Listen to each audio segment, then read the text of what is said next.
Gopala Gopala again is another challenge. ఎందుకంటే ఒక మనిషికి దేవుడికి ఇద్దరికి డైలాగులు రాయాలి మీరు.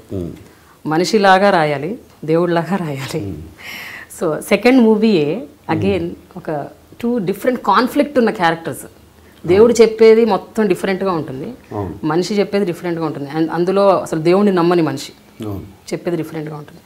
సో ఈ డైలాగ్స్ రాసేటప్పుడు వాట్ వాజ్ అంటే మీరు బాగా ఏది ఎక్కువగా దృష్టిలో పెట్టుకున్నారండి? ఏం పెట్టుకున్నారు? Was it again research or గతంలో మీరు చేసిన నాటకాల్లోంచి తీసుకున్న ఇన్ఫర్మేషనా, లేకపోతే ఫ్రెష్గా టోటల్గా ఒక ఓపెన్ మైండ్ సెట్తో రాసారా? ఓపెన్ మైండ్ సెట్తో అండి.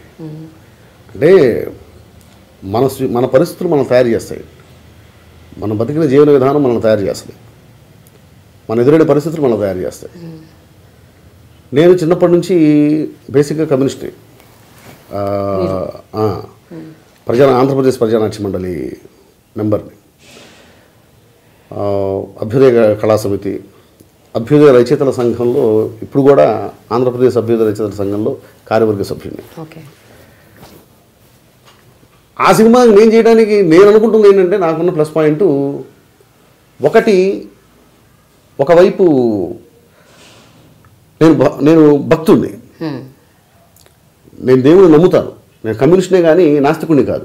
కమ్యూనిస్ట్ కానీ నాస్తికులు కాదు. నేను నాస్తికుడిని కాదు. ఓకే, నేను దేవుడిని నమ్ముతాను. నిజమైన అభ్యుదయవాది నిజంగా దేవుడిని నమ్మినవాడు నిజమైన అభ్యుదయవాది అవుతాడని కూడా నమ్ముతాను. ఓకే, ఇదేదో కొత్తగా ఉంది. అంటే అభ్యుదయం వేరును నాస్తికత్వం వేరండి. నిజంగా దేవుడిని నమ్మినవాడు వాడు తప్పు ఎందుకు చేస్తాడు? ఎన్ని పాపాలు చేసినా సరే దండం పెట్టుకుంటే దేవుడు క్షమించేస్తాడు అనుకున్నాడు, తప్పులు చేస్తాడు. నిజంగా దేవుడిని నమ్మినవాడు ఆయన చెప్పింది ఫాలో అవుతాడు. ఆయన చెప్పింది ఫాలో అయినవాడు ఖచ్చితంగా అభ్యుదయవాదే అవుతాడు. ఓకే, ఈ రెండు నాలో ఉన్నాయి. నాకు దేవుడి మీద నమ్మకం ఉంది, అభ్యుదయం ఉంది. ఇది ఆ సినిమాకి బాగా ఉపయోగపడింది నేను అనుకుంటాను. ఓకే ఓకే ఓకే నేను ముందు నుంచి నేను దేవుడిని నమ్ముతాను. అట్ ద సేమ్ టైం మూఢనమ్మకాలు నాకు లేవు అసలు 100%. ఇప్పుడు అందులో గోపాలం ఎలా ఆలోచిస్తాడో నేను అలాగే ఆలోచిస్తాను. కానీ గోపాలరావు దేవుడు లేడంటాడు, నేను ఉన్నానంటాను. అంతే డిఫరెన్స్. అంతే. అంటే అందులో గోపాలరావు కంటే ఇంకొంచెం ఆలోచిస్తానేమో నేను. అందులో గోపాలరావు కంటే ఇంకొంచెం ఆలోచించడం వల్ల గోపాలరావుకి క్లైమాక్స్లో ఏం తెలిసిందో నాకు ఆల్రెడీ తెలిసింది. గోపాలరావుకి ఆ సినిమాలో క్లైమాక్స్లో తెలిసిన విషయం నాకు ఆల్రెడీ తెలుసు. నాలో గోపాలరావు ఉన్నాడు, గోపాలరావు క్లైమాక్స్లో ఉన్న గోపాలరావు నాలో ఉన్నాడు, గోపాలరావు క్లైమాక్స్లో ఉన్న గోపాలరావు. ఓకే, సో క్లైమాక్స్లో ఉన్న గోపాలం ఏంటో చెప్పండి.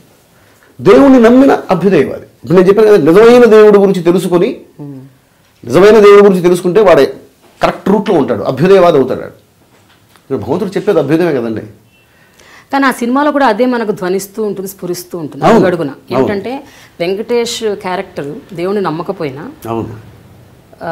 పవన్ కళ్యాణ్ దేవుడైనా స్వయాన ఈయన మాట్లాడుకునేటప్పుడు భయంకరమైన తర్కం దాగుంటుంది అందులో కూడా చాలా మానవీయ కోణాలు, ఒక సామాజిక దృక్పథం. చూస్తే దీనికంటే ముందు కృష్ణవందే జగద్గురువులోనే చెప్పారండి ఈ విషయం.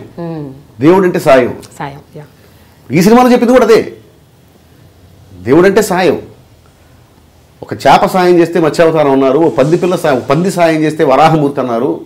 తాత చెప్పింది, తాత రాసింది దేవుడి గురించి కాదు, సాయం గురించి. సో అదే ఇప్పుడు ఇందులో కూడా ఇంకో రకంగా చెప్పేవాళ్ళు. అంతే, కరెక్ట్. అందులో ఒక డైలాగ్ ఉంటుంది కదండి, మంచితనం చెడ్డతనం అనేది ఏదో ఉండదు. పవన్ కళ్యాణ్ చెప్పిన డైలాగ్ అది. తప్పు చెడ్డవాడిదో చేతగానివాడితో కాదు, చేతనయ్యి చెయ్యకుండా నిశ్శబ్దంగా కూర్చునేవాడు.